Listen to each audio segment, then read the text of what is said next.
எந்த ஒரு நிபந்தனையுமின்றி மனிதாபிமான அடிப்படையில் உடனடியாக எங்கள் எல்லாரையும் ஒரு மாதத்துக்குள்ள விடுவீர்கள் என்ற வாக்குறுதி ஒன்று தருவோமா இருந்தால் இந்த போராட்டத்தை கைவிடுகிறார். 5ஆம் பிரிவிலே வழக்குகள் வாபஸ் பெறப்படும் என்று சொல்லி 5ஆம் பிரிவு வழக்குள்ளவர்களுக்கு 2ஆம் பிரிவில் 6, 7, 3, 4 என்று ஒவ்வொரு வழக்குகள் காணப்படுகின்றன. 5ஆம் பிரிவிலே 10 பேரை விடுதலை செய்து விட்டோம் என்று அவர்கள் அறிவிப்பார்கள். ஆனால் ஒருவரும் வீடு போயிருக்க மாட்டார்கள். ஏனென்றால் அவர்களுக்கு 2ஆம் பிரிவிலும் வழக்கு இருக்கின்றபடியால் குற்ற ஒப்புதல் வாக்குமூலத்தின் அடிப்படையில் தான் எங்களுக்குரிய எல்லா வழக்குகளுமே இங்கே நாங்கள் தடுத்து வைத்திருக்கப்படுவதற்கு காரணமாக இருக்கின்றன. குற்ற ஒப்புதல் வாக்குமூலத்தின் அடிப்படை என்பது உண்மையிலேயே நாங்கள் விரும்பி கொடுப்பது அல்ல.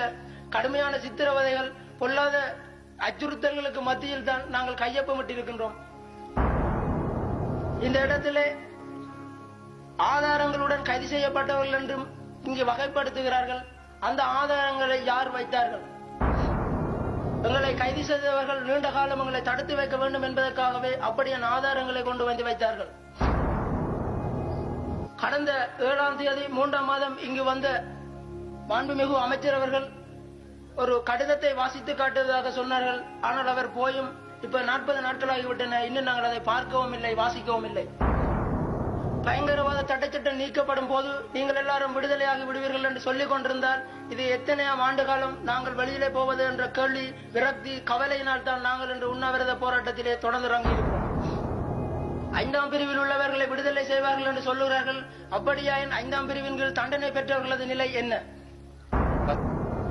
ஆகவே என்னுடைய சகோதரர்களுடன் நாங்கள் கதைத்த இடத்தில் எந்த ஒரு சூழ்நிலையிலும் உறுதியான ஒரு தெளிவான முடிவில்லாமல் நாங்கள் எங்களுடைய உண்ணாவிரத போராட்டத்தை கைவிட தயாரில்லை என்றே அவர்கள் தெளிவாக தெரிவித்துக் கொண்டிருக்கிறார்கள்.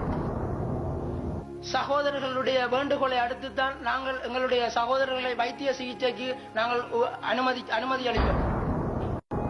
ஆகவே இந்த இடத்திலே வந்திருக்கின்ற இந்த பத்திரிகையாளர்களுக்கும் அரசாங்க தரப்பு மாண்புமிகு அமைச்சர் அவர்களுக்கும், சட்டமா அதிபர் திணைக்களத்திலிருந்து வந்திருக்கிறவர்களுக்கும், நீதி அமைச்சர் திணைக்களத்திலிருந்து வந்திருக்கிறவர்களுக்கும் மற்றும் இங்கு வந்த ஒவ்வொரு உயர் அதிகாரிகளுக்கும் நாங்கள் நன்றி கூறிக்கொள்கிறோம். ஆனால் எங்களுடைய போராட்டத்திற்கு அவர்களால் வலுவான ஒரு தீர்வை முன்வைக்க முடியாதையிட்டு நாங்கள் கவலைப்படுகின்றோம். ஆனால் நாங்கள் பட்டினியாக கிடந்து நாங்கள் சாக தயார் என்பதை மீண்டும் உறுதிபட கூறிக்கொள்கிறோம்.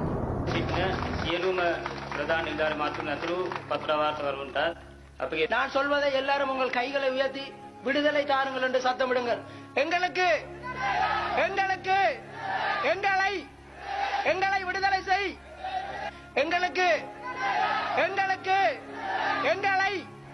எங்களை விடுதலை செய்.